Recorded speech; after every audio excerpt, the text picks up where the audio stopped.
భారత్లో చక్కెరపై ప్రజలకు తీపి తగ్గుతుంది. చక్కెర అంటే చేదు అనే పరిస్థితి తీసుకొచ్చింది మోదీ సర్కార్. ఒకటి కాదు, రెండు కాదు, ఏకంగా 2 నెలల్లోనే 30 రూపాయలకు పైగా చక్కెర ధర పెంచేసింది. ఒక్క నెలలోనే దాదాపు 20 రూపాయలకు పైగా ధర పెరిగిందంటే బాధుడు ఏ రేంజ్లో ఉందో అర్థం చేసుకోవచ్చు. 2 నెలల కింద కేజీ చక్కెర ధర 45 రూపాయల నుంచి 50 మధ్యలో ఉండగా ఇప్పుడు చక్కెర ధర 75 నుంచి 80 రూపాయల వరకు పలుకుతోంది. ధర పెంపుపై దేశ ప్రజలు అగ్గి మీద గుగ్గిలవుతున్నారు.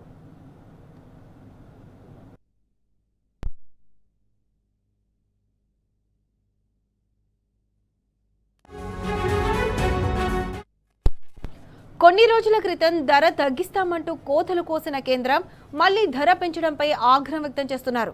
కేంద్రం కొత్తగా తెచ్చిన E20 ప్రతిపాదన కోసమే చక్కెరని దారి మళ్లిస్తున్నారని ప్రజలు విమర్శలు గుప్పిస్తున్నారు.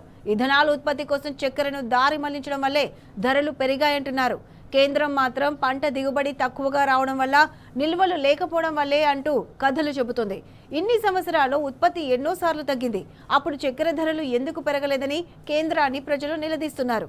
కేంద్రం చక్కెర ధరలు తగ్గించకపోతే ఉద్యమం తప్పదని హెచ్చరిస్తున్నారు.